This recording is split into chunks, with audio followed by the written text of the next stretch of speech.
Hey everybody,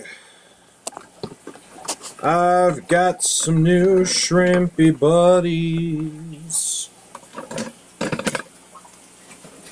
Actually, let's see, how do I want to go about this? I'm gonna acclimate the Bloody Mary male, because I finally have an actual male Bloody Mary. Hey Gary, how's it going?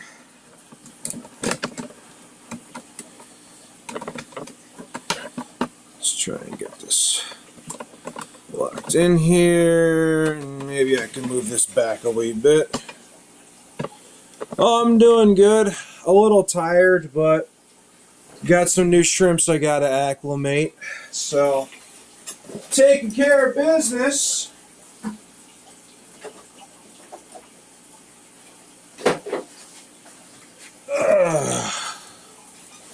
Alright. Time to assemble my FA-18X drip acclimation system. Kadoke. So the guy looks nice. I finally got a Bloody Mary male to start breeding with the females. So I'm going to acclimate him nice and slow. But I got to open up his bag. It's in a special way to use this particular drip acclimator.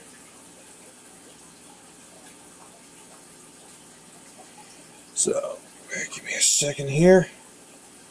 Alright, finally, one that came undone easily. Alrighty then. I know this is off camera, but trust me, it'll be on camera in just a sec.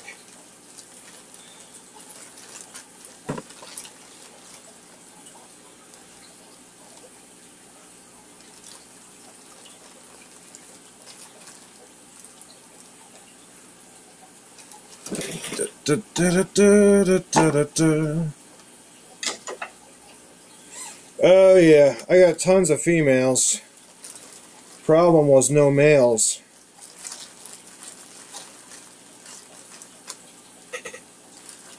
Which was a bit of a bummer. So I had to order specifically a male to make sure that I can get them to breed. Alright, there's my little buddy. Swimming around, looking good. My new bachelor.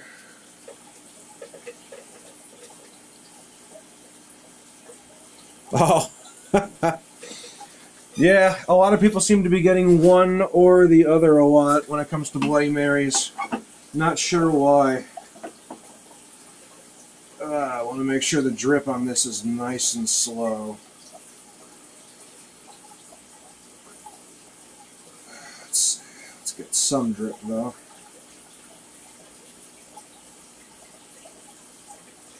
There we go. Very nice and slow drip. A little less than a drip per second. Alright, so that is just one of them.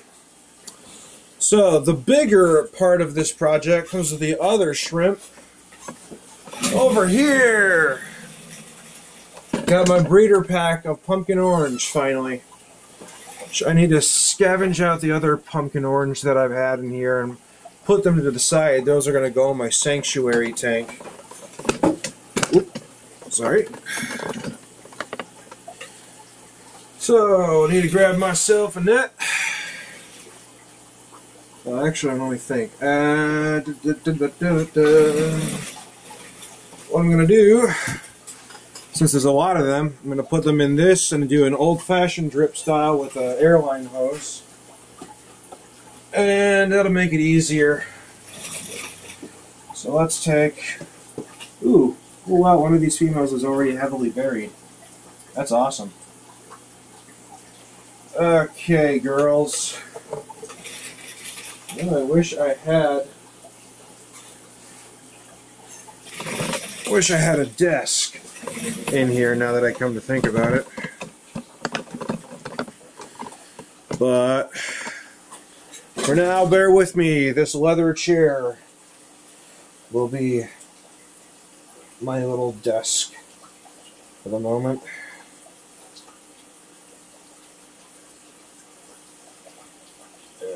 Okay. Undoing the knots on these bags is a pain in the butt.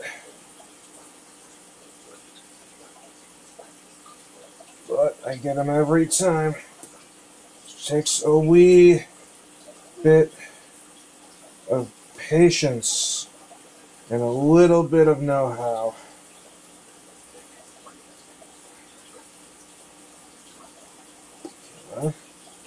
Almost got the knot.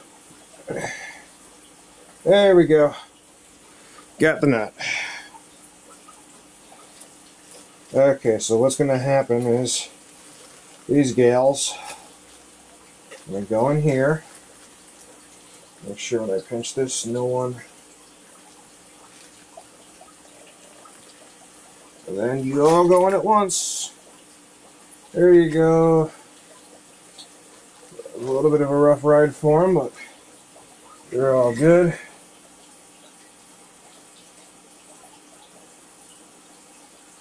Atta girls. Alright, so the girls are in there.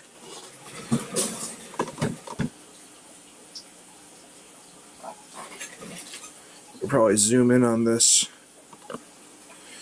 Alright, girls are in there. Now I gotta get the boys in there.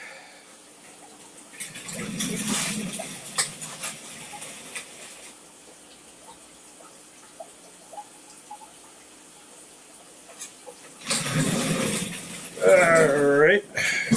I can't read the chat at the moment, guys. I apologize. Just because the way I'm doing this, I gotta focus on the bag real quick. I'll look at the chat in a minute. Alright, this bag came undone really easily, thankfully. Okay. Undo the knot. It's the same thing with the boys. Make sure I grab an edge. I'm not pinching. Everyone's floating to the bottom, and there we go. Yay. Everyone's in the bucket. Hurrah. Hurrah. Now, there is one dead shrimp in here. I'm going to count 1, 2, 3, 4, 5, 6, 7, 8, 9, 10, 11, 12, 13, 14, 15, 16, 17, 18. Well, the one dead shrimp is not going to put me back anything. I'm not concerned about that, honestly. Now I got to move these guys over. I'll move the camera in just a second.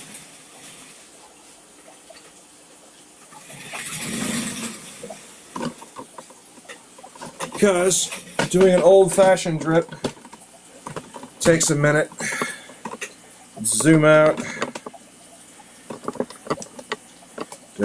And do that. So an old-fashioned drip works pretty easily. I'm going to just get that set up. So, alright, that's this. And basically we take the water from the tank and drip it directly in using an airline hose and a regulator, an airline regulator, or flow regulator, whatever you want to call it. Gotta move some stuff over for a moment. I want this thing. Well, I just made a mess. Oh well. Needs to be a little higher. So let's get this airline started. This water line in this case.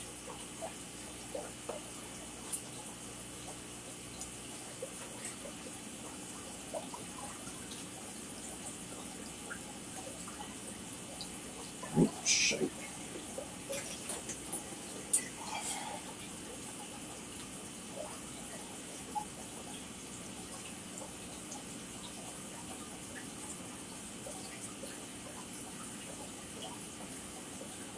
Slow that drip down.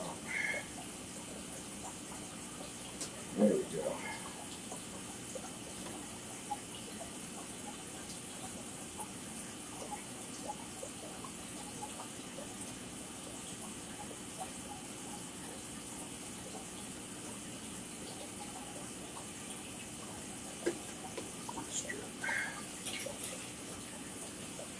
There she blows. Okay. Got the old-fashioned style dripper working. Alright, now I can look at the comments and respond. Alright.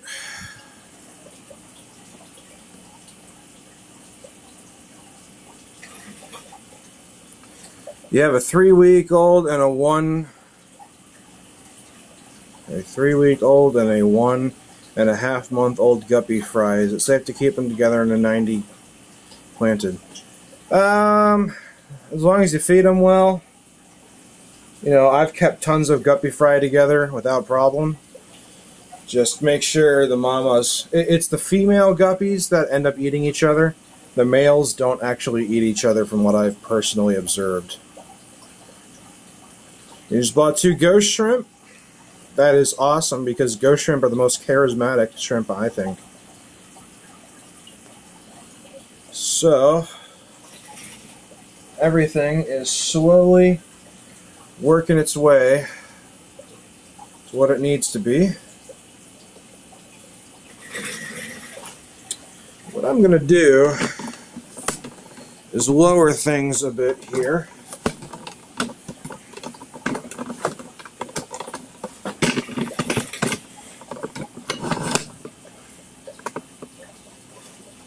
Let's see.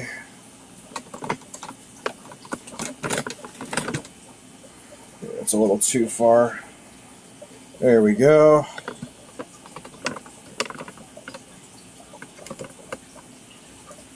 There she blows.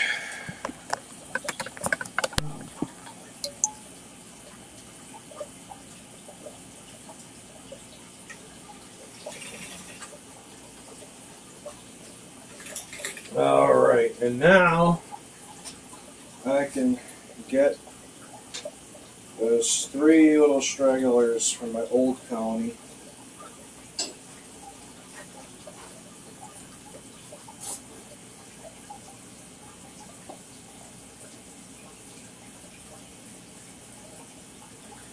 Alright, where are you little guys? Where are you wee little shrimp?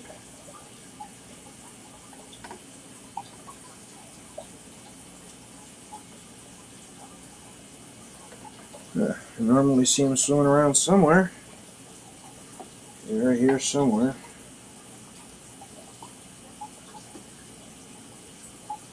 There's one. Come on, little buddy. You're from... Oh, you almost got away. Oh no, you went on the other side of the breeder net. Coisas, foiled again.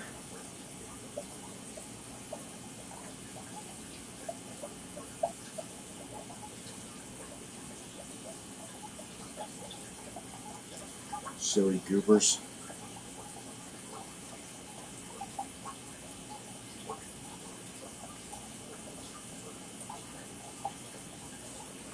Well, I know there's at least 3, but where are the other 2? And I know you guys can't see what I'm doing right now. I had some pumpkin males from a previous generation that there was an incident with my well at one point, which won't happen anymore, but lost a lot of them because of that a while ago, but of course they're all on the side of the breeder net.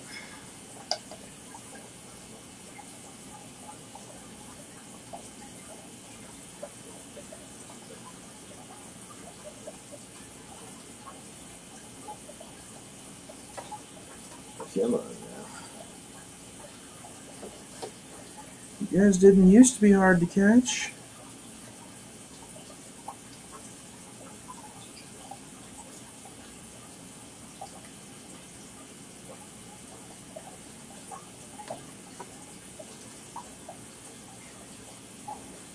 Come on, shrimp.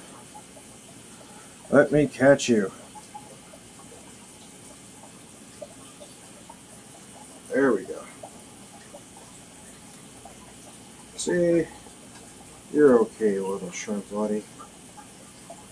I wasn't gonna hurt you. Now where the other two are, it's anyone's guess.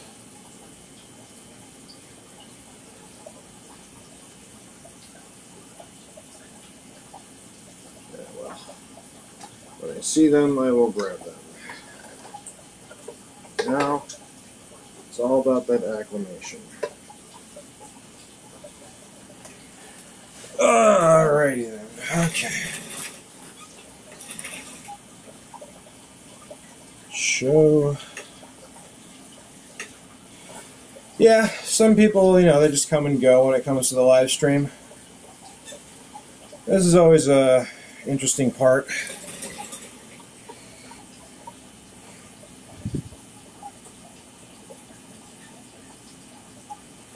Okay.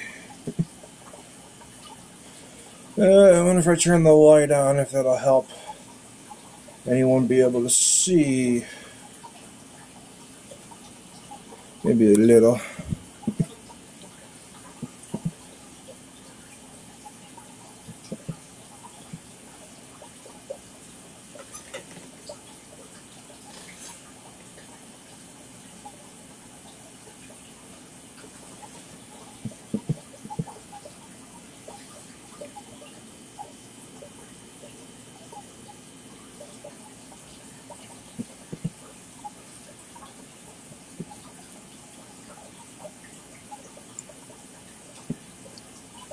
Well, I'll finally have a good colony of pumpkins, which makes me happy.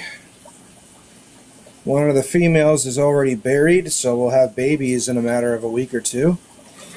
The other females will get buried probably within a week or two as well, given the fact that there's a bunch of males. Oh, I gotta take a look at my neon yellow shrimp really quick, because there's colony is already here and established. And I gotta give them some nom-noms. So many equipment pieces for whatting around.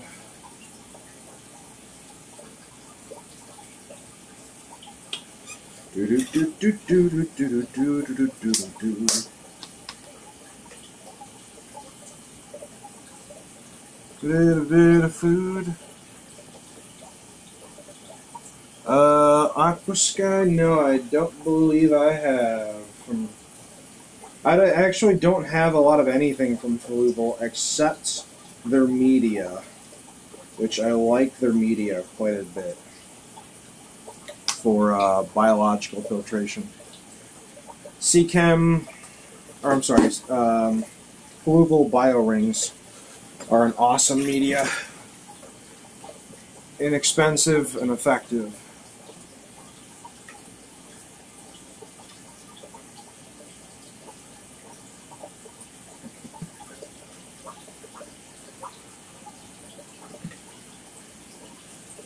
Oh, and then my crayfish buddies. They look like they've been eating their nom-noms.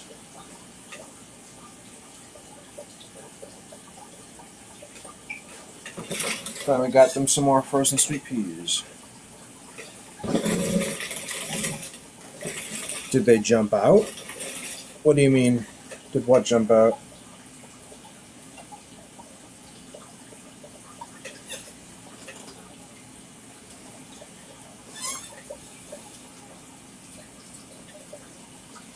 We're talking about shrimp. I don't see any shrimp that have jumped out.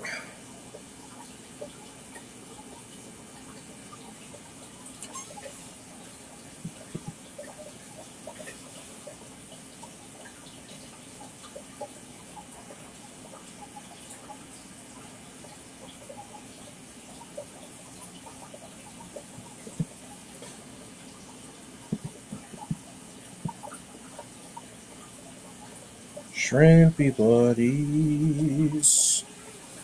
Everybody needs a shrimpy buddy.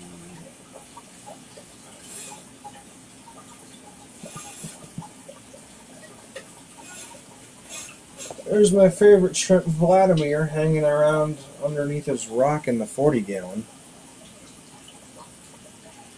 Vladimir, my vampire shrimp. Of course, I should probably point the camera up when we're talking about it like that.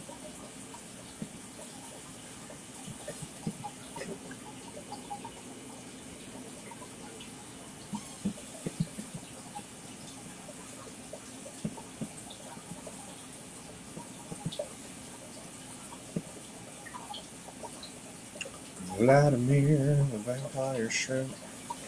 So when doing an acclimation like this, it takes a long time, so I don't know how long it's going to take, but we'll get there. So long as this keeps dripping water very slowly, we'll get them adjusted to the water in my tanks.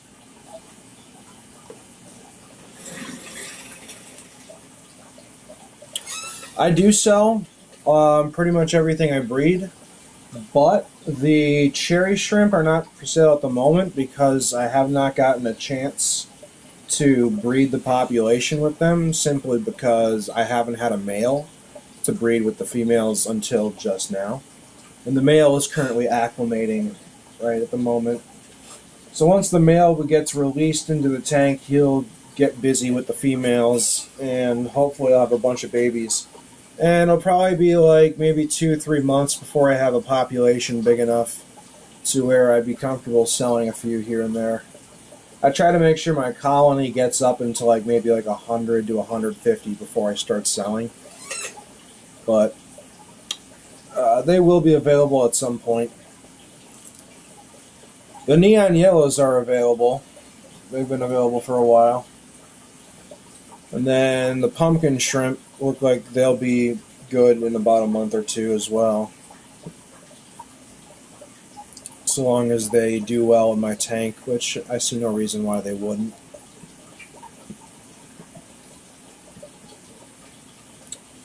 So, just a matter of getting everything done right. And then waiting. One of my main buyers, I'm sure, is going to want to get some other colors other than neon yellow for once.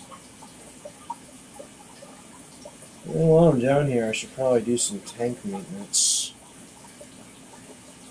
A little bit of scraping off the glass here and there, cleaning up. If you've got time to lean, you've got time to clean.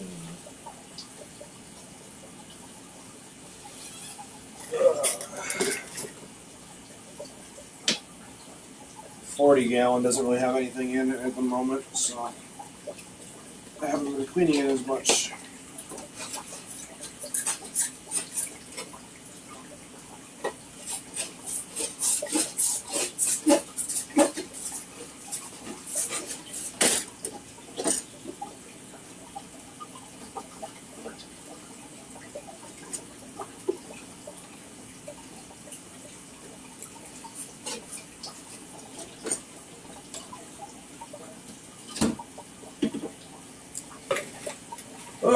Getting all the algae off the glass.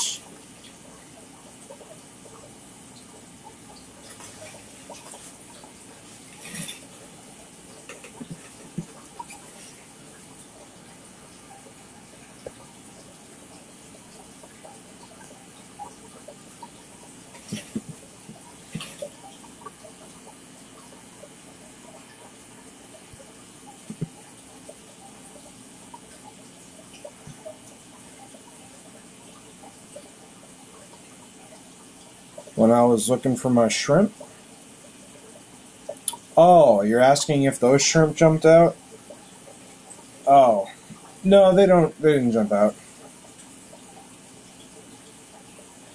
No, they don't jump out. They're just very good at hiding.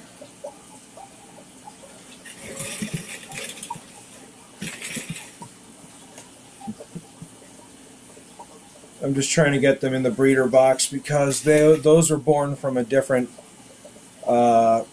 set of shrimp that I want to keep away because I'm isolating the genetics on these guys. Keep on checking to make sure it's dripping. Yep.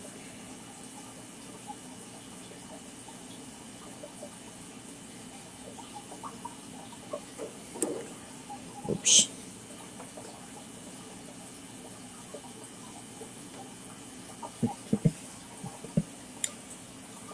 Oh, yes. Acclimation takes forever if you do it right. But it's worth it. The changing differences in the chemical differences of the water, etc.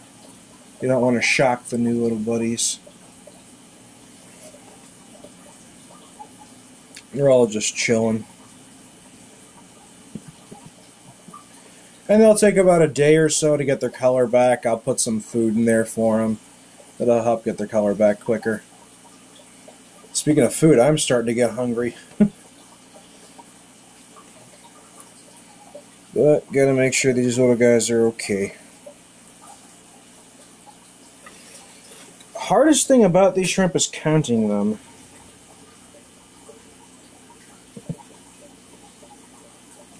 Trying to count them is just difficult.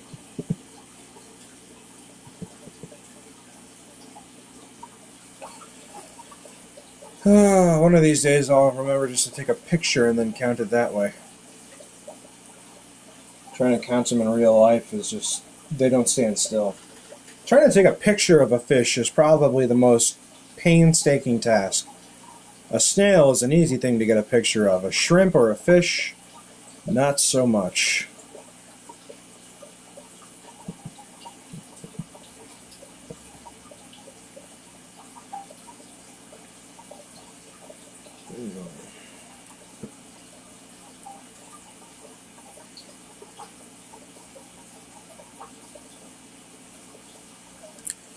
But I imagine just staring at this box of shrimp is probably a little boring. Let's spice the live stream up a little bit with something else. Alright. How much distance do I got on this wire here? Untangle the wire. If I undo that, then I disable flash. You can see Vladimir, my vampire shrimp. I've had Vladimir for such a long time now. Pond snails? Man, pond snails are nearly invincible. I sincerely hate them. Pond snails, Malaysian trumpet snails, and ram's horns are all what I consider pest class. So they're extremely hardy, extremely quick to reproduce, and extremely hard to get rid of. That's why I'm trying to get rid of all these Malaysian trumpet snails. Like anyone that wants to grab, like however many they can grab, they can keep them for free. I'm not a fan of MTS. But bladder snails, pond snails, etc.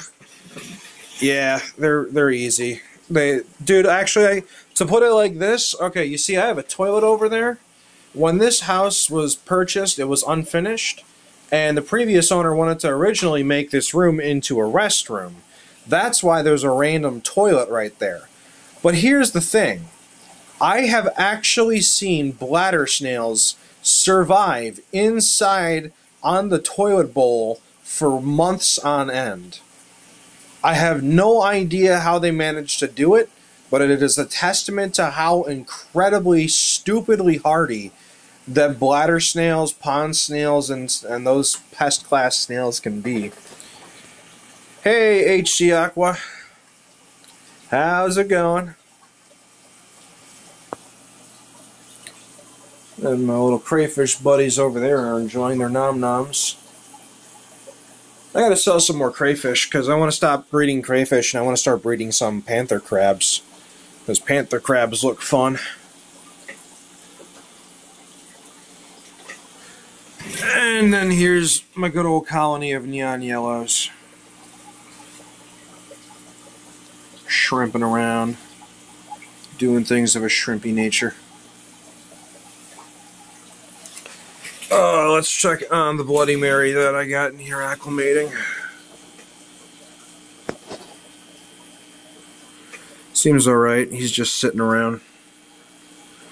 Hard to see on camera, but it's like, there's nothing to do. I'm just gonna sit here. But yeah, I got a bunch of females all over the place. Not a single one of them is buried because they don't have a Bloody Mary male, which has been annoying. But now I finally got a male. The only thing is, I'm going to be mixing Bloody Marys from two different breeders. Both completely reputable breeders. These females come from So Shrimp, and then the male here comes from Aquatic Arts. Their offspring should be pretty stable.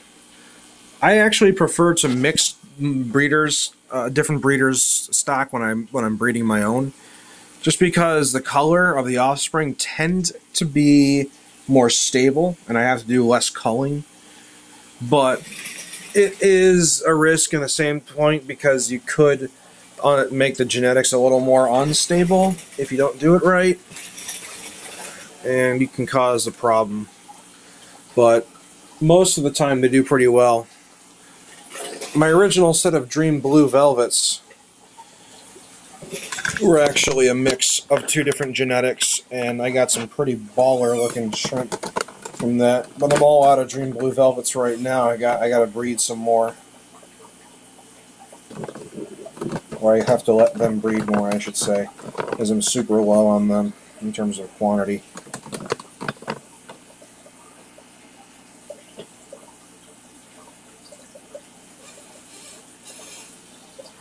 I don't have any jade shrimp, but I do plan on getting jade shrimp once they come back in stock at Aquatic Arts, once I get the money. But in order to get the money to get those shrimp, I have to sell off some of my stock. You know, it's a game of, you know, how much do you want of this versus that.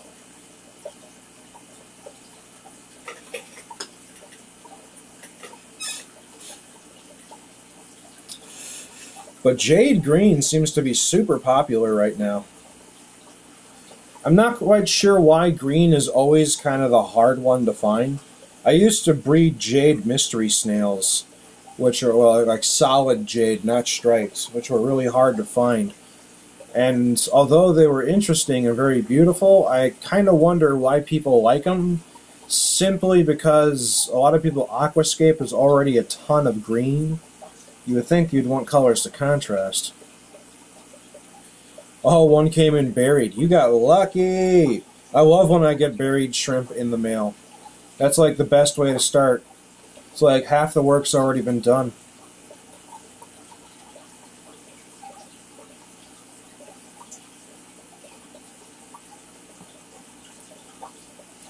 And yet somehow green shrimp seem to be super, super popular.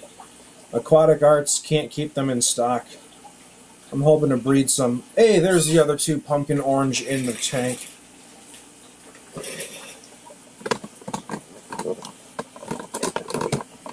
I don't know. Just keep it pointed here for now. I see the other two that I'm trying to put in the breeder box. I gotta snag them while they're still visible.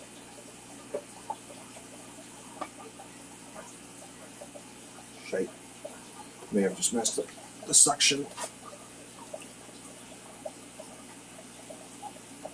Come on. There you go, buddy. And you.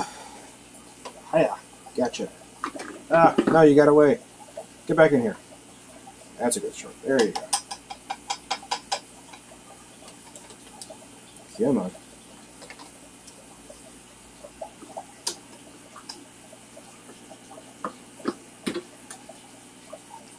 There.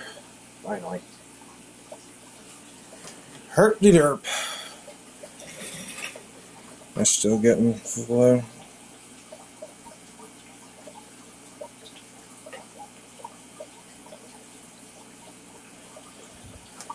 I honestly think I can let the drip be a little faster than this, now that I think about it.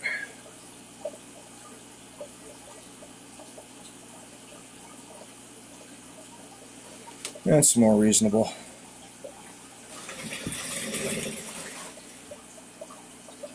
The best-selling shrimp are probably cherries, because cherry shrimp are so abundant and they have such a contrasting color and they're easy to take care of. They kind of hit the marks for everyone, but a lot of people, after they get cherries, want to get other colors as well. So, but there's also different grades of cherry, you know. There's Sakura, there's Painted Fire Red, there's Bloody Mary, which is slightly different than the other red shrimps from the Neo families. So there's, you know, it depends what you want, you know. People will always buy, like, cheap, like, medium or low grade cherries for, like, $1.50. But not everyone will buy a $5 Bloody Mary red cherry. It depends on, you know, what you're looking for and how far into the aquarium game you've gone and how much you're willing to spend.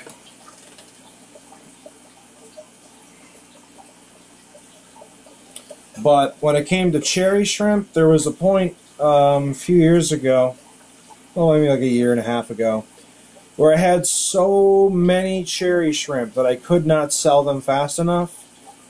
I would have people come over and they would buy like 10, 20 shrimp at a time, and I would say, hey, anything else you can scoop out on your own, you can keep for free. And they would keep scooping, and then no matter what, I could never get rid of all of them because they bred so well and they were selling so well. And I'm just like, but I want to get rid of them. I wanted to get rid of the low grade cherries so I can breed something more profitable like Dream Blue Velvets. Now, Dream Blue Velvets are popular, it's just they're more expensive, so you're catering to a smaller base of clientele, but the clientele that is willing to pay a higher price per shrimp. So you got to kind of view it as a cost versus benefit analysis if you're really thinking about, you know, doing this for profit. I'm still experimenting with what exactly I want to do in terms of the long haul, but I definitely want to have multiple colors of shrimp to sell, because everyone loves a good shrimp. And then there's always people who are going to want to have a Skittles tank, which is just a tank full of shrimp with different colors and such.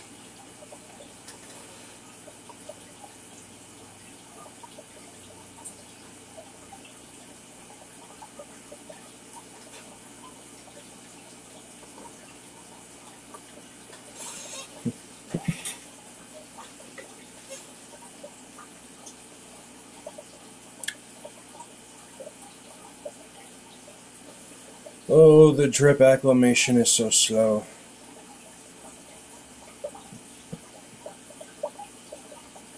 I gotta get myself some more nearite snails for some of these tanks. Clean the algae off of the glass for me.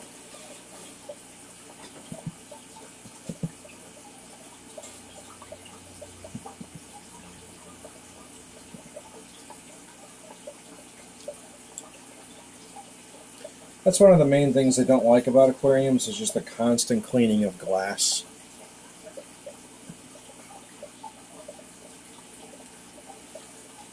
But, you know, what are you going to do? It's required at a certain point.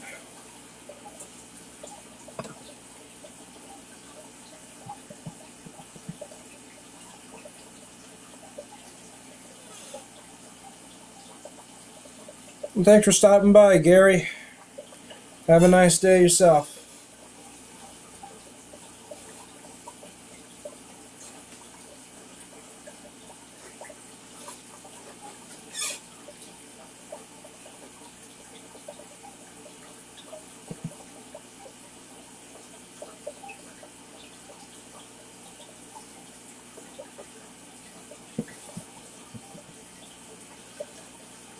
Oh, the shrimpy shrimp are extra shrimpy.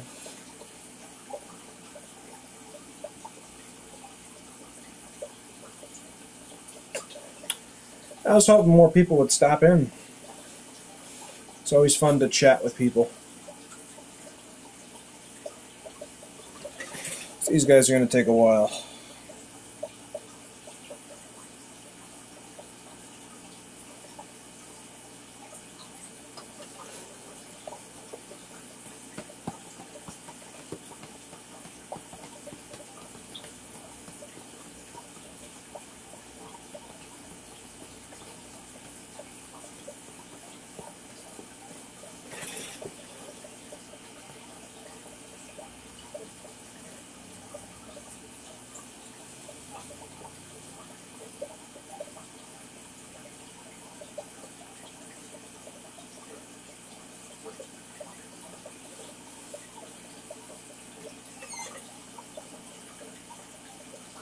Hey, how's it going?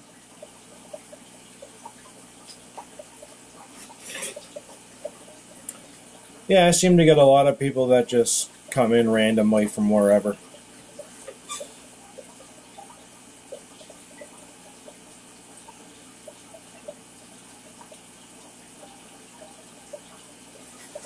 Actually, it would make more sense to have this turned like this, zoomed in.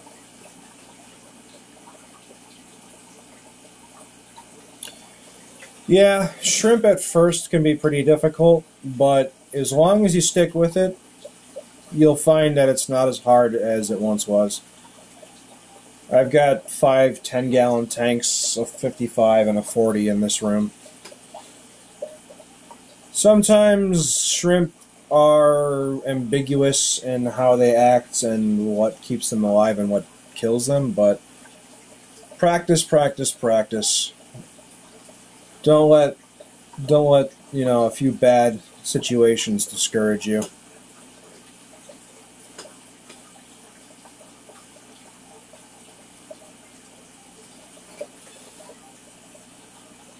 I just got these guys in the mail, so I am just letting them acclimate.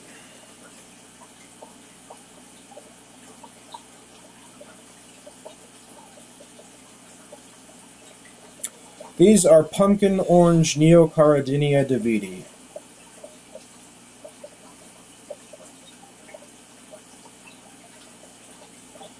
I currently only deal with Neocaridina davidi, with the exception of my vampire shrimp, who is, I forget the scientific name for that, but he's in a different tank by himself, just chilling. He's not part of my breeding projects.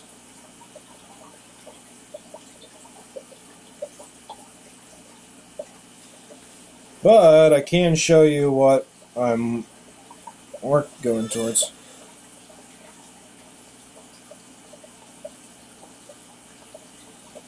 Ah, man. If you lived close by, I would be happy to give you a male or two. Because I've actually got a few extra male pumpkin orange in my sanctuary tank. Let me turn this flash off.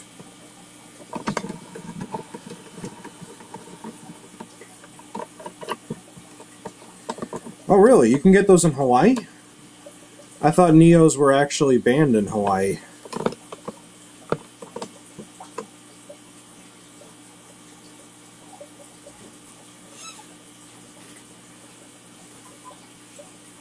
Well, actually, no. Wait a minute. You would be tropical, so that'd be... Okay. Alright, Hawaii's surrounded by salt water, right? Yeah. So I guess it would make sense that it's allowed. Certain states just don't allow it.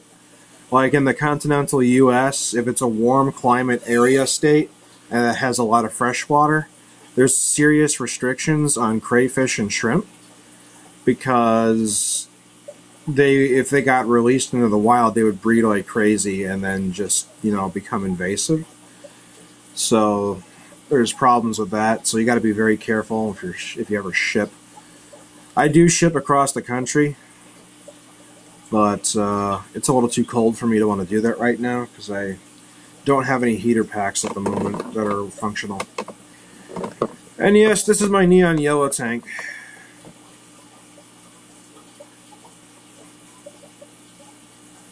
Gotcha. Yep. It's definitely... It's like if you go on the east or west coast, you'll find that I think it's the lionfish are illegal. But here in the Midwest, where there's no salt water anywhere, they're completely fine and legal. And are sold regularly in the pet stores.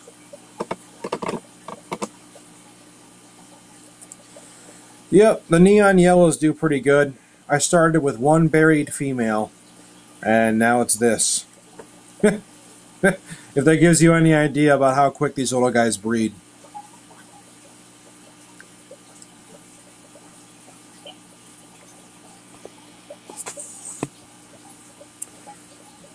Yes. They're fun little buddies, though.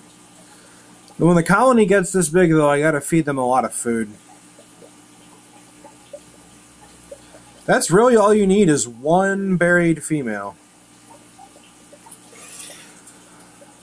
Well, let me ask you this, Addicted. Do you know the parameters of your water?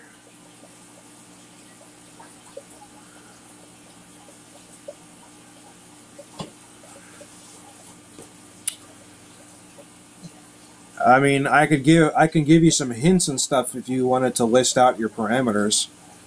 One thing to remember though with Neos is, yeah, they are nitrate sensitive, that's for sure. That's why I have hornwort in here. See that plant right there? Hornwort and other like top laying plants that just lay on the top of the surface. Oh wait, your nitrate is 30 to 40 parts per million?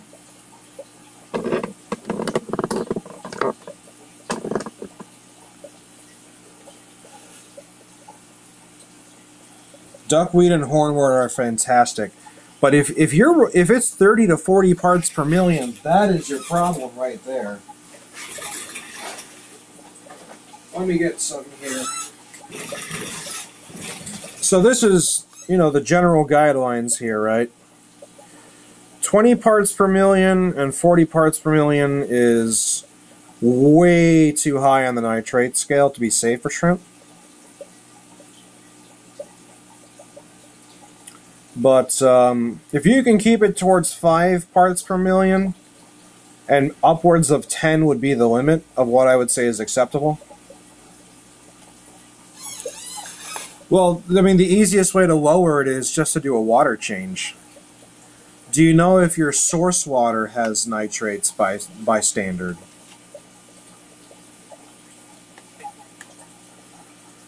Okay, so if you're doing water changes and it's not changing, that means your source water has nitrates in it to begin with.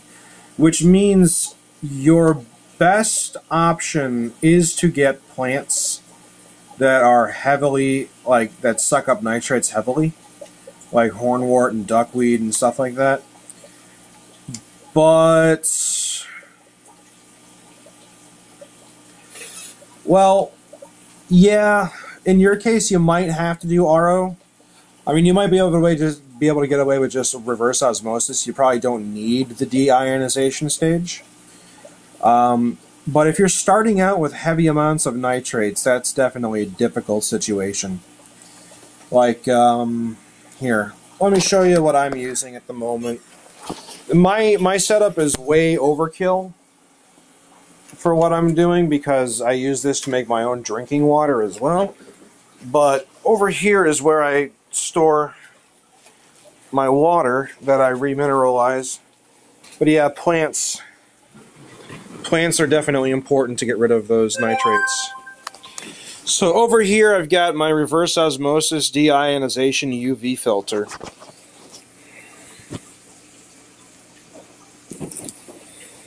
Yeah, and if you still got into high nitrates after all that, man, you might have to try an RO system.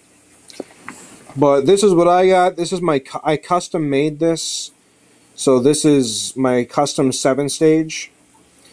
And I output a TDS of 1 to 0. But you don't need something this complex. You really don't. Because this will run you like $260-ish for everything right here, and then you got to replace filters as you go along. But because I want good drinking water as well, that's what I do. And this all gets put into this big vat here, where I remineralize it with C-Chem Replenish, which is this stuff right here, which does a fine job of adding essential nutrients back in the water. But what I recommend to you, my friends, is if you have never done reverse osmosis before, the cheapest way to start learning about it and getting into it is the RO Buddy. This is my old system right here. This is just a membrane case. So basically what happens is there's 3 stages with this, with a standard RO system. There's a sediment cartridge, a carbon cartridge, and the RO cartridge. And the first two stages, the first stage is your sediment cartridge. That traps a lot of large particles. Then you get the carbon cartridge, which traps a lot of like chemical-based stuff. And then you get the RO system, which then just filters out so much stuff. But this will definitely get rid of your nitrates. This on Amazon is about $45. And you will get approximately, you'll probably make, oh gosh, I would say 200 gallons before the membranes and stuff start to go bad. Maybe a little less. Oh, well, if you only got a 10-gallon tank, then this is going to last you forever. Well, not forever, but a really, really long time. But if you're having a serious problem with nitrates, yeah, you might have to. You could also distill the water, but the problem is you're going to have to remineralize it before you put it in the fish tank water, which means you're going to have a tank or a vat or something that you produce the water in, and then you transfer the water from there into your fish tank after you put minerals back into it. Because distillation or reverse osmosis will strip the water of just about all the minerals. And your shrimp buddies and fish and stuff like that are going to need those minerals. But yeah, this is my old system. I wasn't too keen on it after, because they don't last a long time, so. Here's the thing about biomedia that lowers nitrates. They call it the nitrogen cycle when you convert ammonia to nitrogen, because there is a last step. To remove nitrates, you convert nitrates into nitrogen by using anaerobic bacteria. Here's the thing though, anaerobic bacteria is insanely hard to develop in a freshwater system, because most of the bacteria in freshwater systems are almost exclusively aerobic bacteria.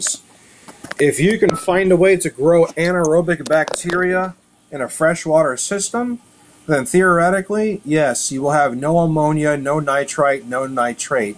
You'll have nitrogen. But here's the downside of that possibility. You could make your little guys suffer from anaerobic bacteria poisoning, which basically means the last stage that converts nitrate into nitrogen doesn't always convert it to nitrogen. That's the problem. Sometimes it converts it to something toxic, and that'll end up screwing everything over. It can convert it into like 3 or 4 different things. I've never had a deep gravel bed, so I don't personally know, but I use these low-lying sand beds just for contrast.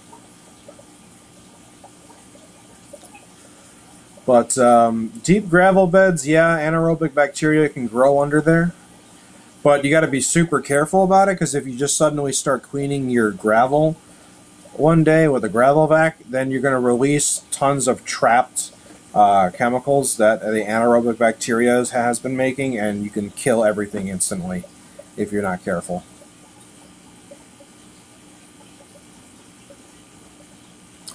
But getting back to these little guys, zoom on in.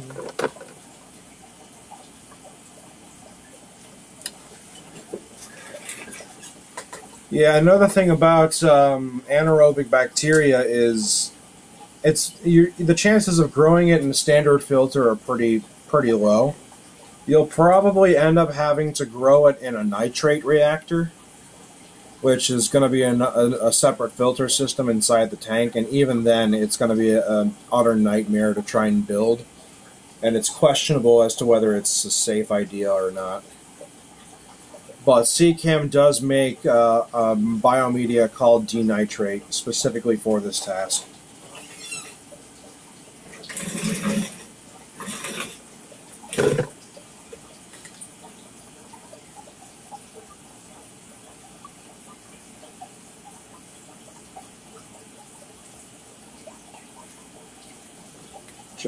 on some stuff here.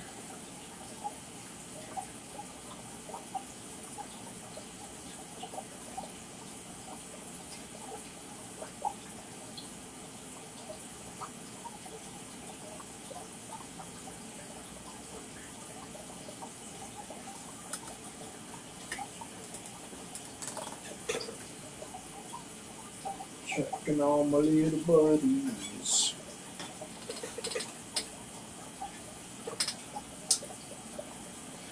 I got these little shrimps from Aquarium or Aquatic Arts, and acclimating them takes a few hours because you're only supposed to acclimate maybe like 1 drip per second at the most.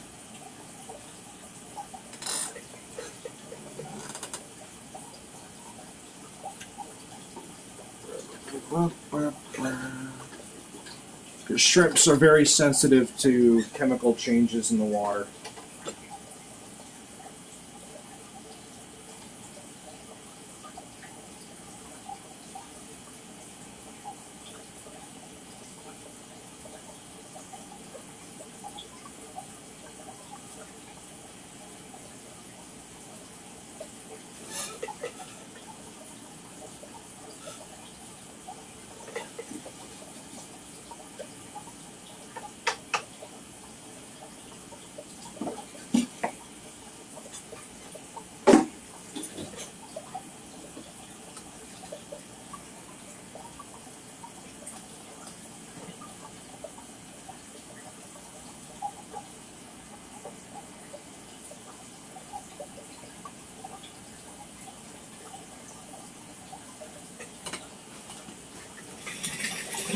Well, ghost shrimp are a great shrimp to start out and experiment with because they're so cheap.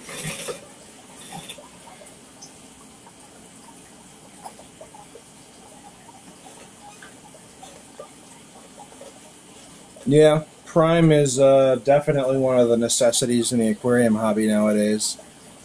Although if you use a reverse osmosis system, then you shouldn't actually need to use prime because it'll remove the chlorine and chloramine.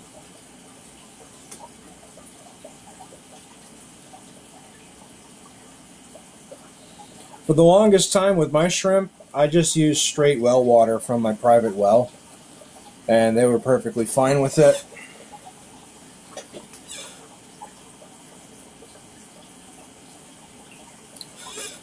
Ghost shrimp, I think people just get them as either feeders or beginner stuff, and they don't really care about them, which is unfortunate.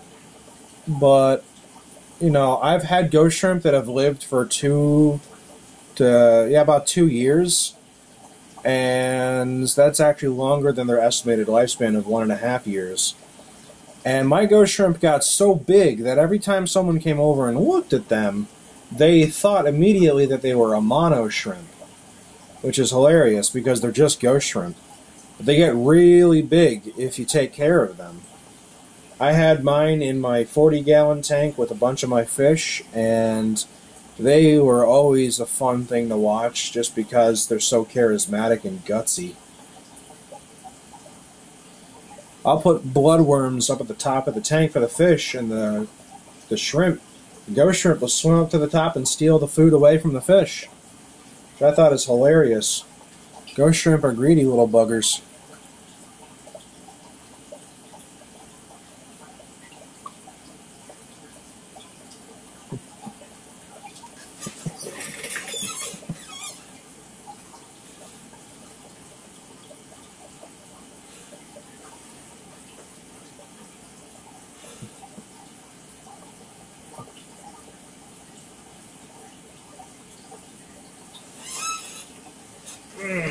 Make sure this thing is still dripping. Yep. Drip, drip, drip, drip.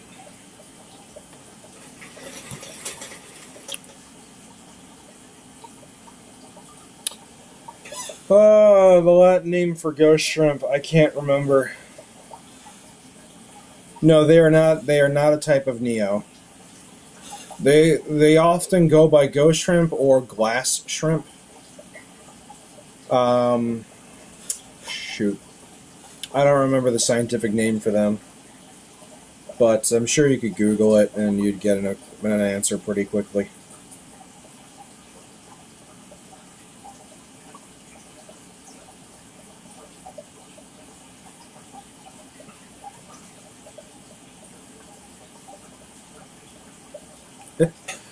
I hope Google is our friend, because I think one day Google's going to take over the world and we're going to be like, so, do you want to go to Google to go and get stuff from Amazon? Because those are going to be the only two companies left at a certain point. They've cornered so many markets.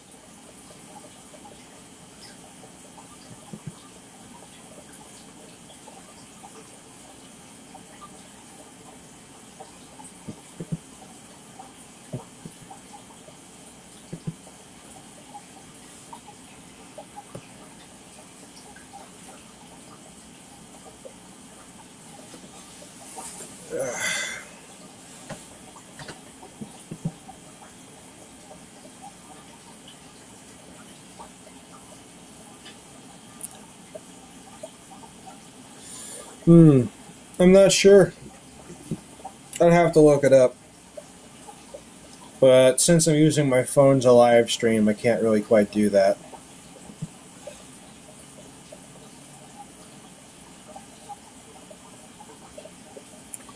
So if the nitrate in your tap is reading 0, that's good. Now we just got to figure out why there's so much nitrate in the tank.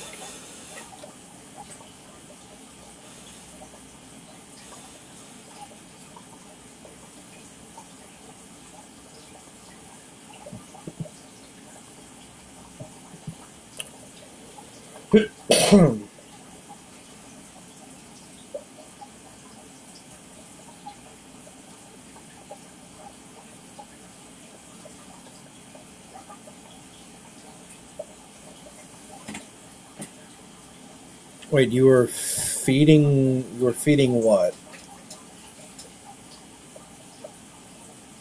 If you're changing the water twice a day, that's too much for shrimp to handle.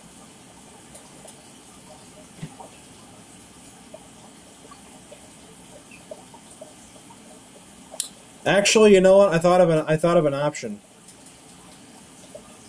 Oh, it depends. You know, shrimp will eat what they get to it.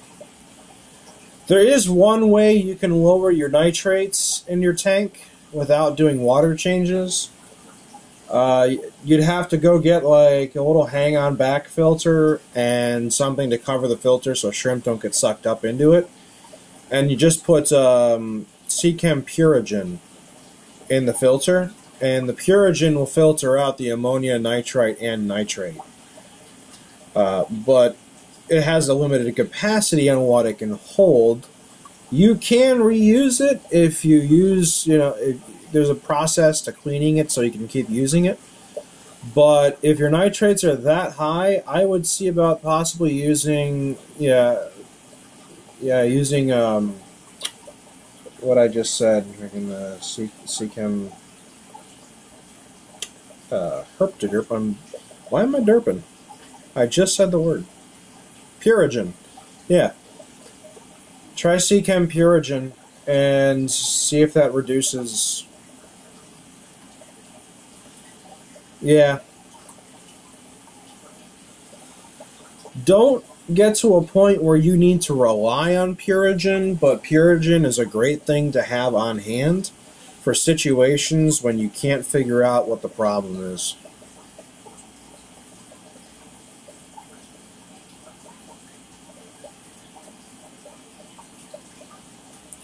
I mean, sure, but think about how many things are not natural when it comes to a fish tank. A fish tank in its own essence is not natural.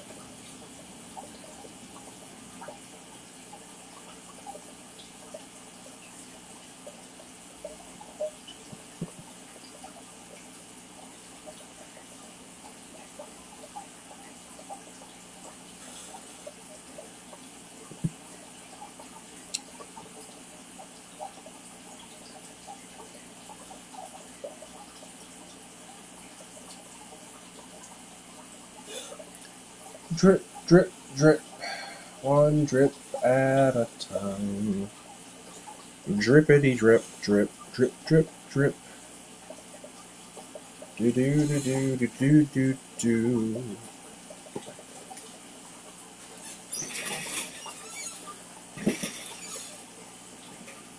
Let's make sure this is still working.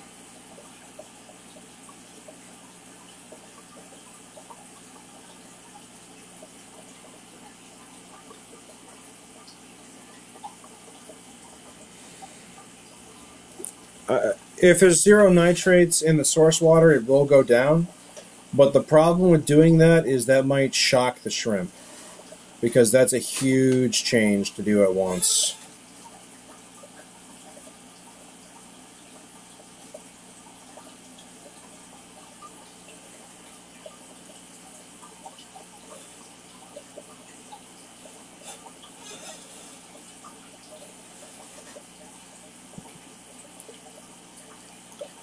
I would try the Purigen idea and see if that works. Just test your nitrates every day or so.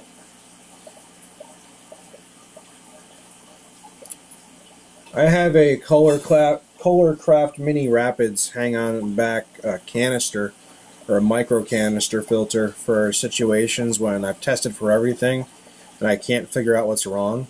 So then I'll run that for a few days, and it'll basically, it's a mix of carbon and Purigen, and it'll on many levels suck up whatever might be harming the shrimp in there, to a certain extent at least. Hello.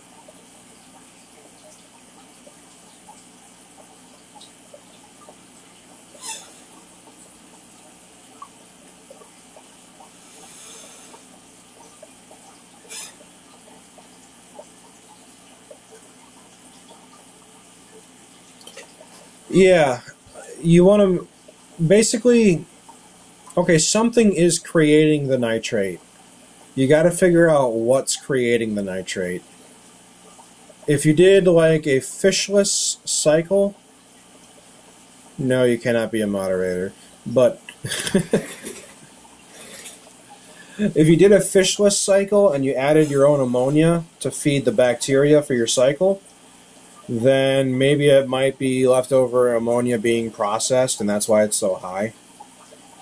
But you don't want to rely on Purigen to be your sole reason as to why your parameters are right. You want to use it as a band-aid at the most until you can figure out what's going wrong.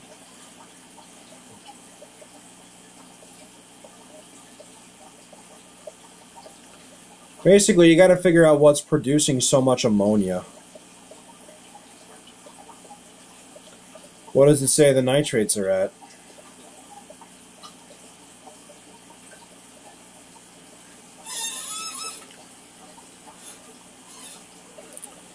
Yeah, 30 to 40. Dang.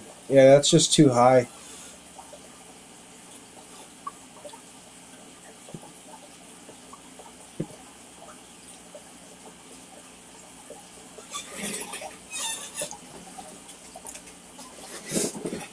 Well, let me ask you this. What test are you using, by the way,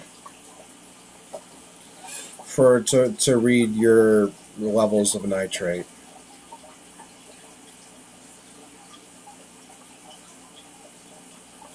Okay, the master test kit. And I assumed you shook the nitrate bottle really hard for a while?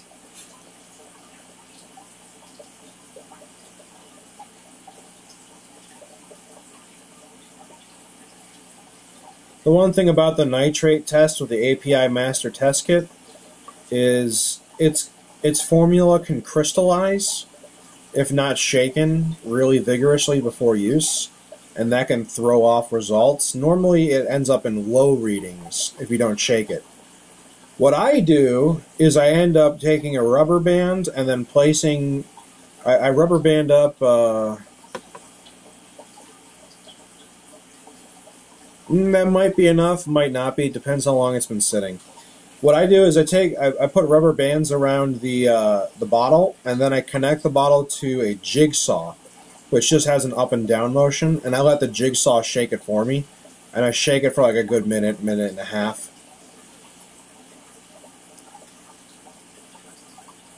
That way I'm sure that there's nothing left.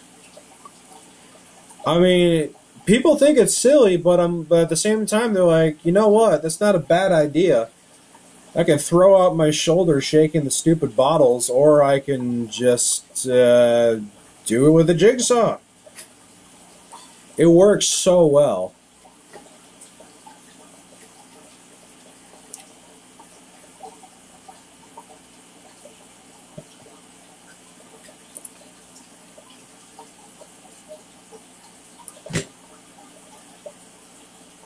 I actually do have a video of that.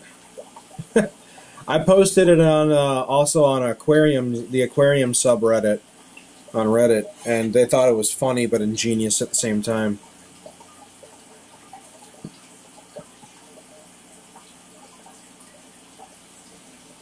I was actually thinking about making a custom holder that will attach to the blade of the jigsaw, specifically to hold the API Master Test Kit bottles.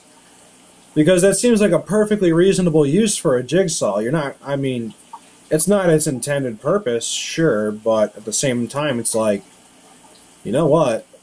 It works.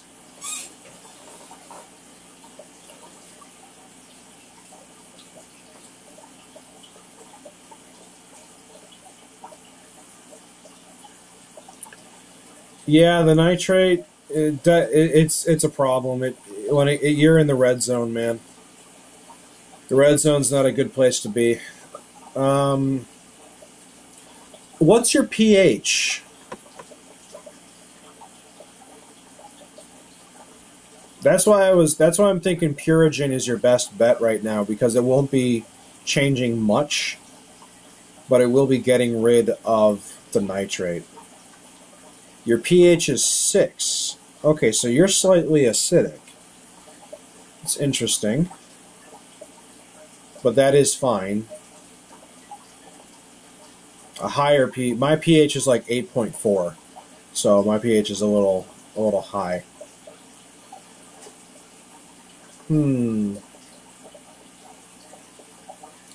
Here's the thing. Stability is far more important than accuracy, but you definitely need to get rid of the nitrate. 6.4 is still, perfectly fine. I have an idea for like an immediate solution, actually. I did this when I had an issue where one of my tanks crashed. If you could go to your local pet store that has a bunch of fish, and you know they're reputable and they don't have any disease in their tank and whatnot, ask them for a bunch of bags of water, because their water should be free of nitrates and such, and it should also contain beneficial bacteria from their filters, and should be about approximately the right pH. And I would use some of that to change your water with instead of just straight regular water, and see if that helps. I don't know if you got like an extra container, maybe you can just try using that water and take a few shrimp from one and put it in the other and see what happens. That's what I tend to do when I'm trying to isolate a problem, is try to isolate a variable and then test that variable.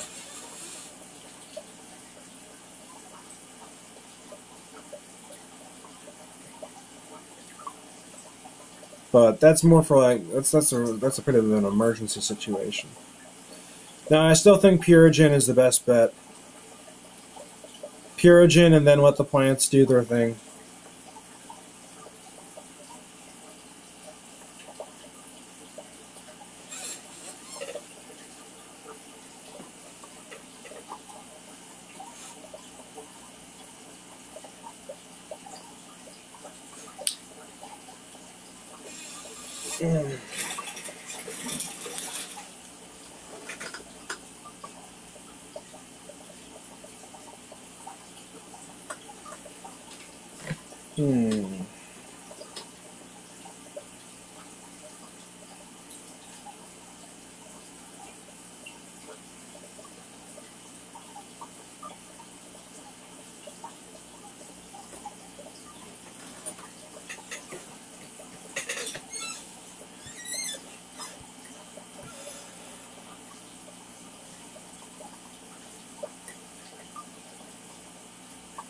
6.6 is fine. You said you had what shrimp now?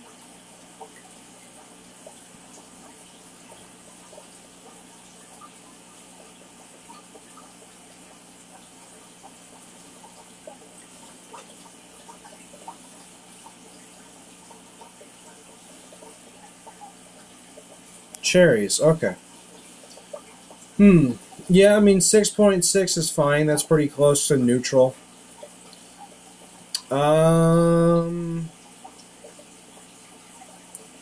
Yeah, it's a double-edged sword you got going on right now, because the water change could stress them out, and the stress from the change could kill them. But then again, the nitrate could kill them as well. So you just need to remove the nitrate as much as possible. But, do you have anything else in the tank? Any other creatures?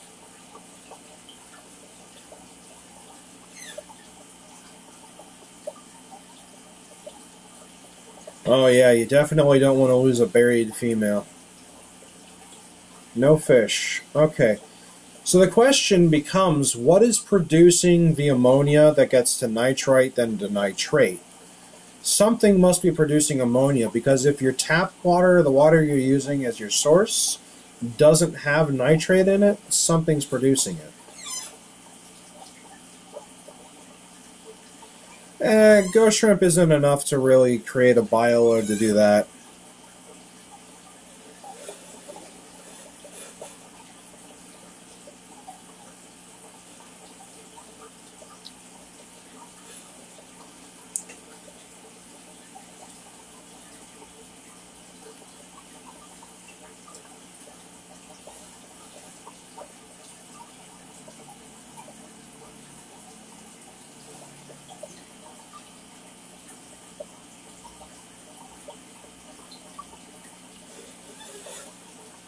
Have you vacuumed out your gravel? Maybe something is underneath the gravel or sand, whatever you have, that's dead.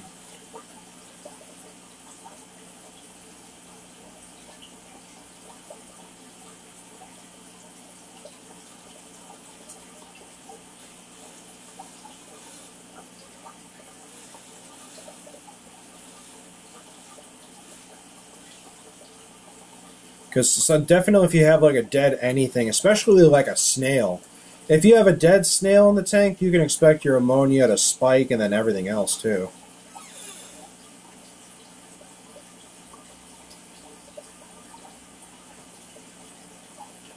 Well, I mean, just a general gravel cleaner, just like here.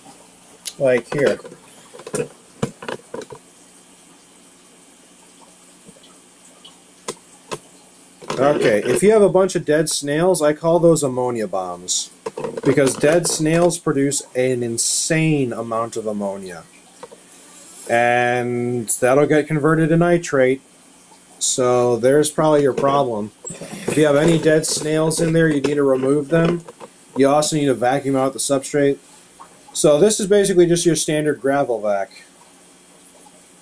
You know, just have a bucket nearby or however you collect the water, and just vacuum up the substrate as best you can. You know, get rid of anything in there. It's not the empty shell, it's the fact that there was something inside of that shell decaying. When a snail dies, they decay at a very rapid rate, which just releases a ton of ammonia. Snails are such a big problem at times. If you have an empty snail shell and such, that's not a problem. That'll just add calcium to the tank over time as the shell erodes. But it's the dying snail itself.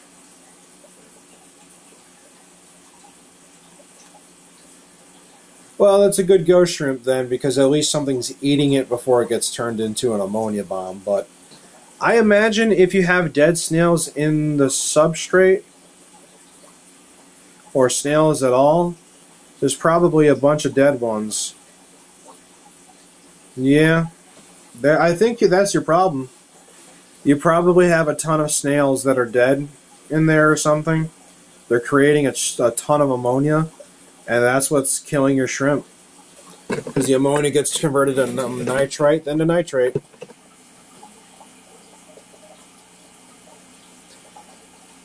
Yeah, well, I mean, whatever the shrimp don't eat, the snails will definitely get to. And snails are not picky eaters.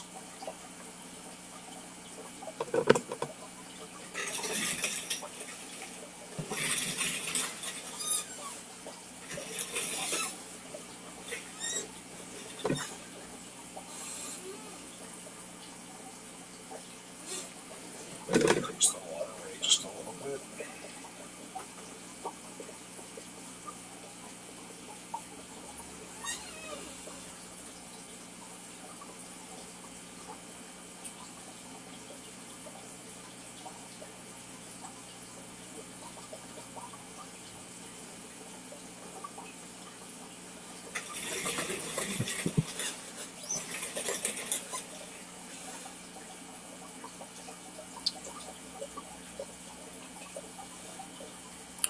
Yeah, you're definitely going to want to use sponge filters if you're going to plan on breeding shrimp, because when the shrimp babies are born, they're insanely tiny. You actually can't really see them without a magnifying glass, as you know, when they're first born. But yeah, just if you can put a sponge or something over the intake, or like a fine mesh or something over the intake of the hang-on back so you don't suck up any shrimp, and then use Purigen. There you go. Yeah, try Purigen, see what happens.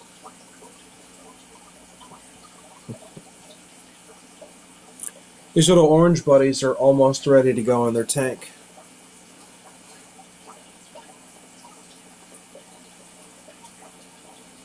You don't really need to remove the buried shrimp.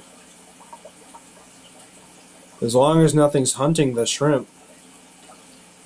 The mother shrimp do not attack any of the babies and vice versa. The male shrimps aren't going to attack the babies.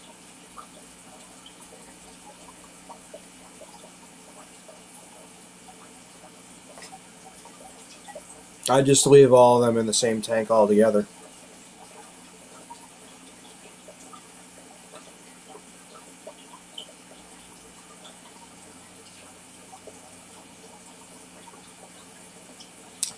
Oh, well, yeah, that's why I was saying over the intake of that hang-on back. You're like that's why I was saying you're gonna need a sponge or something over the intake so you don't accidentally suck up babies, or at least something very fine meshed. Like, for instance, this breeder net, this breeder box net is a very fine mesh, and if you have this like over the intake, then it won't suck up the babies.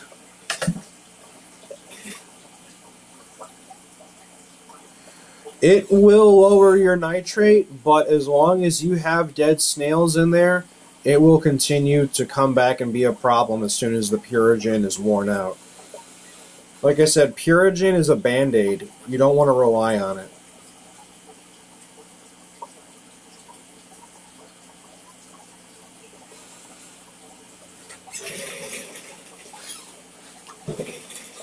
Amazon sells everything. I love Amazon. They're the benevolent overlord that we all love.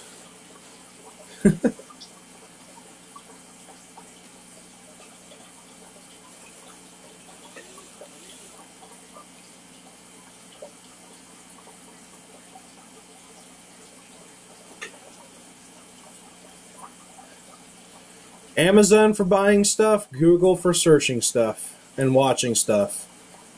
Anything involving computers, Amazon. Or I'm sorry, Google. Anything involving your real life, Amazon.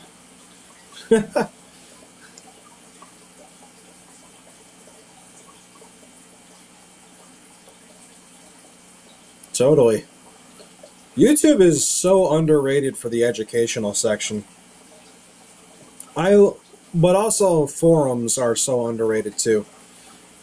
I wish more people would join a forum and ask as many questions as they can.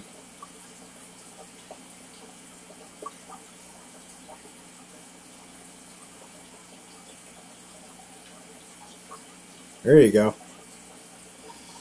Man, I don't think anyone can take on Google in terms of search engine. Have you? Microsoft tried. No one says, hey, I'm going to go and Bing that. If someone said I'm going to Bing it, I'd be like, you're not going to find the answer is what's going to happen.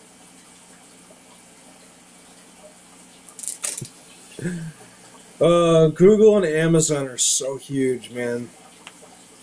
But, you know, what are you going to do?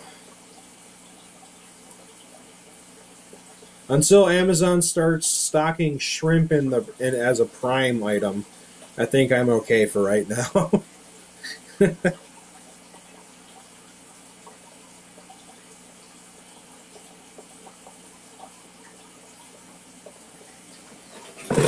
Oops. I think these little guys, it's been an hour, and I've doubled their water. I think they're about ready to head into the main tank. So let me close off this valve. Stop the flow of water.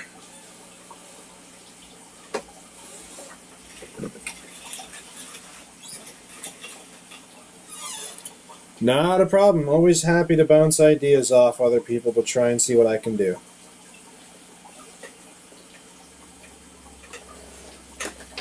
We all gotta help each other out.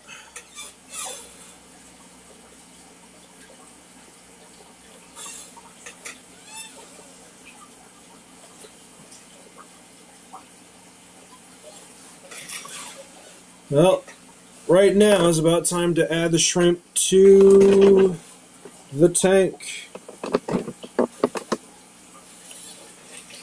So, we'll just get everything ready here. I won't be able to read the chat for a minute or two. I gotta focus on this. The sponge filter is always coming undone from its suction cups. Alright, let's get you guys transferred. How many can I get in one net at a time?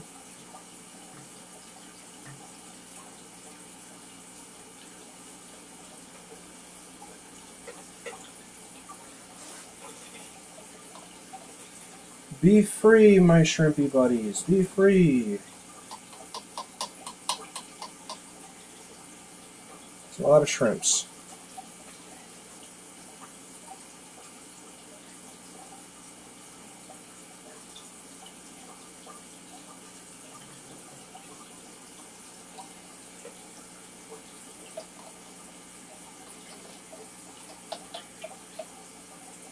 There you go. And all that's left is that one dead female that came in the mail. It's a shame one of them died in the mail.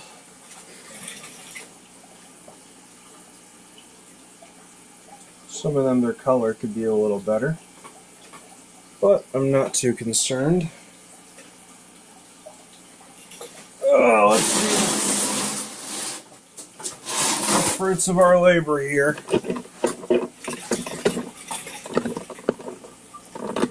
Pumpkin shrimp.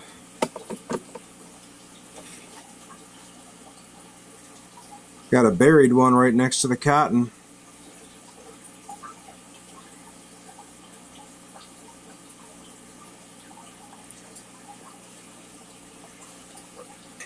It's been going for about an hour and a half.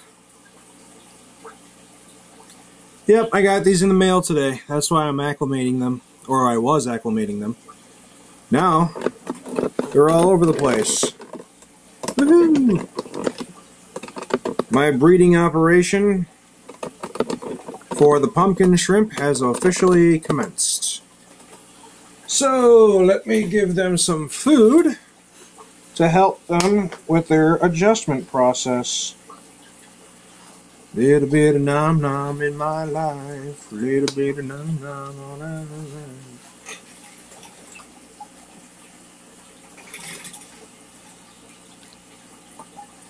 I'll get to the food eventually. No. For the past few years, I have only been purchasing custom manufactured veggie pellets. I don't use off-the-shelf foods anymore because they're not as good as what you can get on the custom-made market. But this last batch of stuff is custom-made, but you can get it readily available on Amazon. It is from Aquatic Arts. So it's this stuff right here, the invertebrate pellets.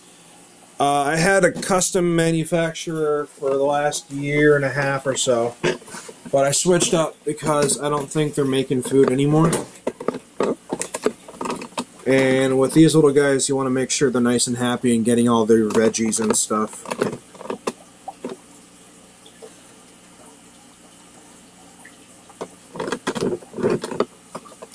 So, little shrimpy buddies, shrimping around. Alright, so the acclimating for these little guys is done. They seem to be happy.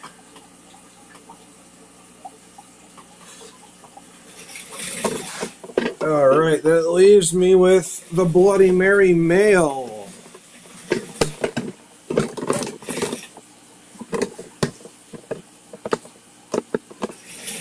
Where did the boy go? He's in the bag somewhere. Oh, yeah, he's on the other side of the bag in the corner. Yeah, I got more.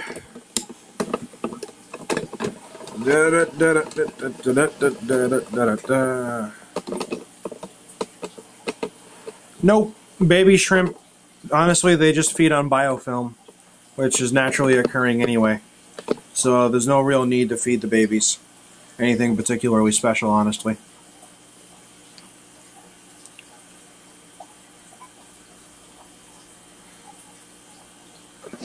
Just so you guys know what I'm working with here.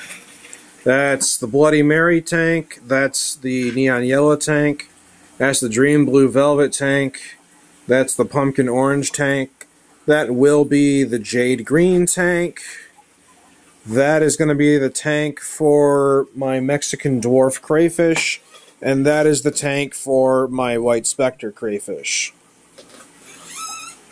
So, I got a lot going on down here some days.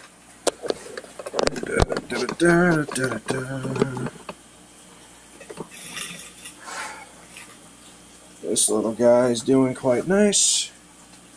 Super duper slow acclimation. Oh yeah, I love White Spectre Crays.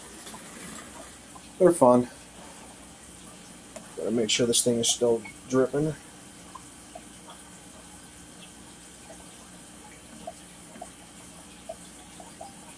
There we go. Increase the drip rate just a little bit. This is only one male. Hope he gets the females ready for babies. But I can show you guys the White Spectres. Hi, little guys.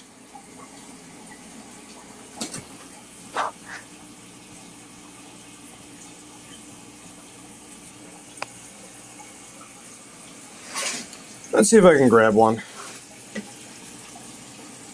Nope. Come on, little guy. No, you floated away.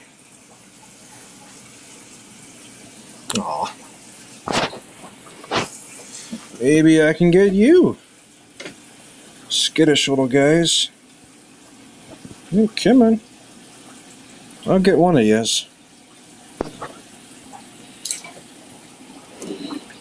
This tank is so deep. It's hard to get a grip on any of them. Yeah, come on. I catch you guys out of the lake all the time. There we go. I got a crayfish.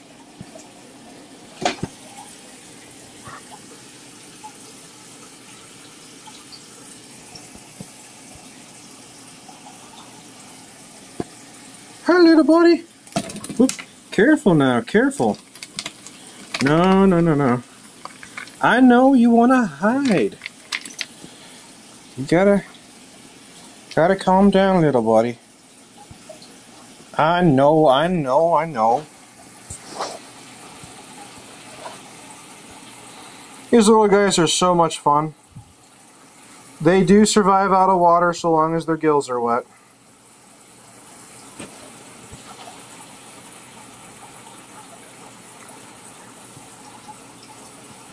Oh yes, you're such a good boy.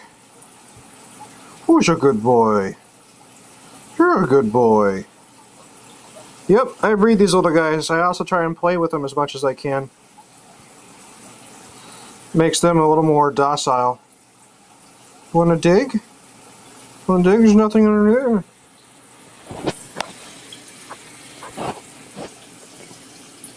No, these guys are not self-cloning. The self-cloning crayfish are called marbled crayfish. And they are illegal in many areas. I don't think they're illegal where I'm at. Self-clonings are interesting, but these do have male and female sexes. But yes, I do breed these little guys. This is my last round of breeding for these guys because I'm going to breed something else after I'm done with them. I don't ship these guys because the laws vary from state to state as to what kind of invertebrates you can keep. And you definitely don't want to ship them to a state where they're illegal.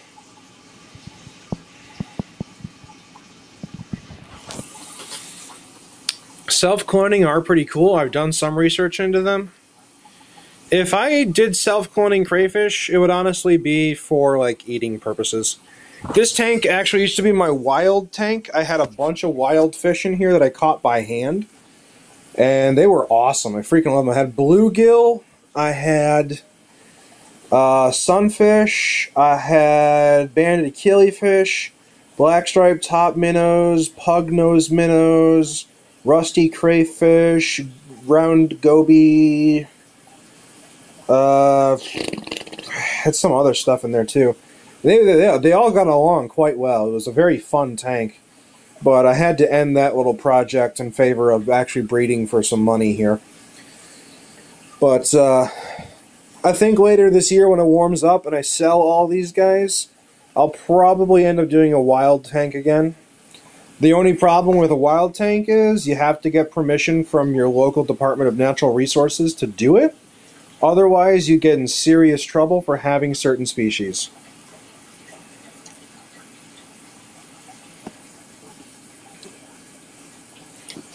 Yep, self-cloning crayfish are actually all technically female. And they do, in fact, impregnate themselves. I don't know if they're necessarily hermaphroditic, per se, but they do indeed self-clone so long as you actually got a marbled crayfish.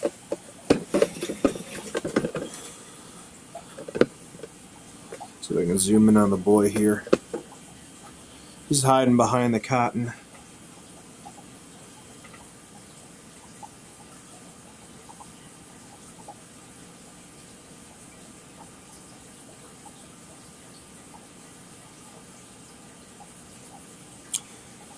That brownishness down there that's Purigen. Right down there. He's hiding right behind this cotton. He's being a silly goober, making it hard to see.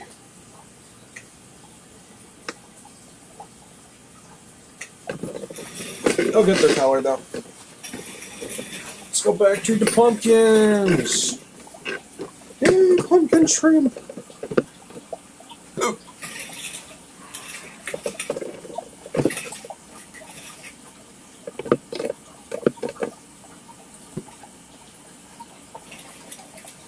These guys look fun. Very pretty. Some of them don't have the greatest of color, but maybe that's probably due to shipping. They'll probably get the color back. This breeder box has a Dream Blue Velvet female that's buried and 3 pumpkin shrimp from a previous breeding project. that I'm keeping separate until I can find out exactly where I want to put them. I have a private fish tank next to my bed that they will probably go in my sanctuary tank, but I'm just giving it some thought before I do anything.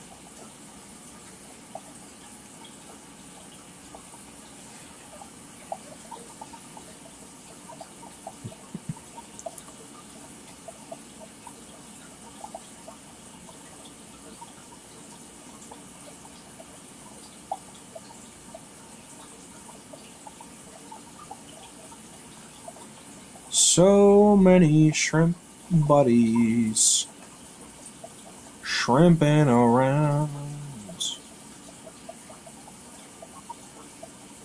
Can't wait to see baby pumpkins. Woohoo!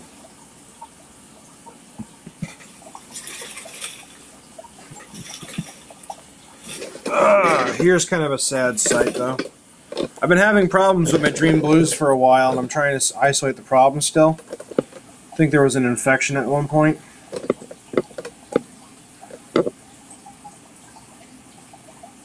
See, right there is one of my nicer Dream Blues. Very deep color, but right there is a dead one.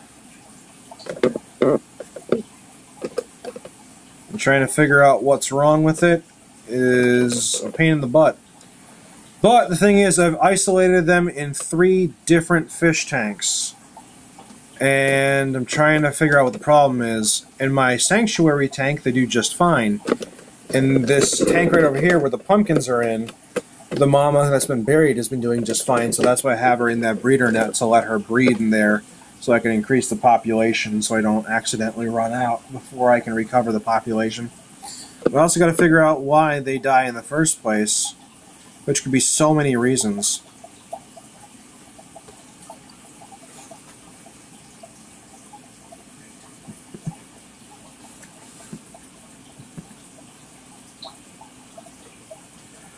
But my Blue Dream Velvet colony used to be massive, and then I think muscular necrosis started to spread, which is a pain to deal with.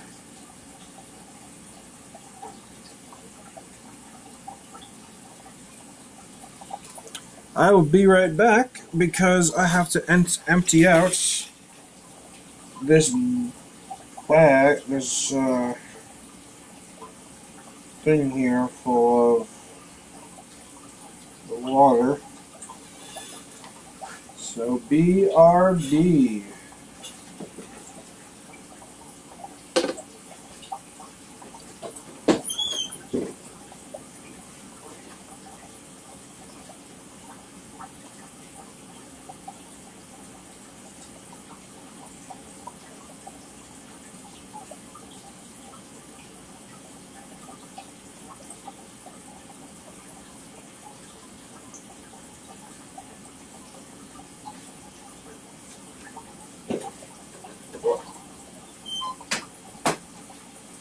Alrighty then, I have returned.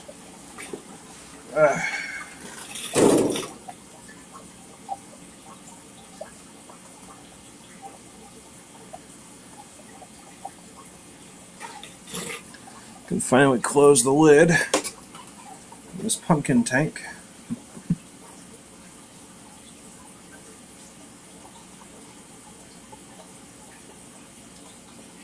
You know what? In this whole live stream, I have not shown you guys the Mexican dwarf crayfish. These are pumpkin shrimp. These are Mexican dwarf crayfish.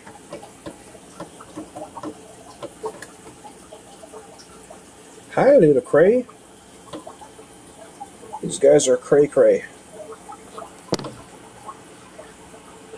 Enjoying his stay in the tube.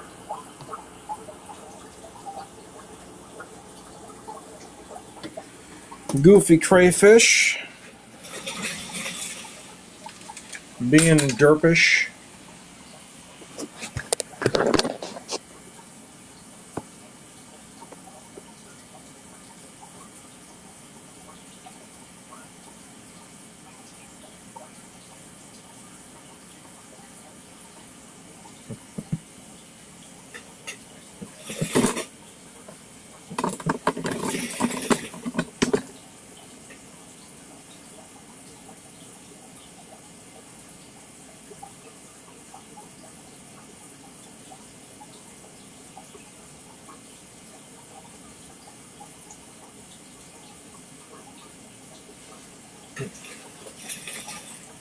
Alright, well,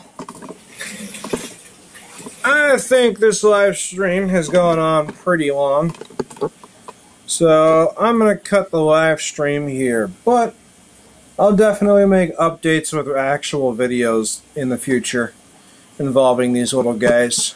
So, I will see you all in another video.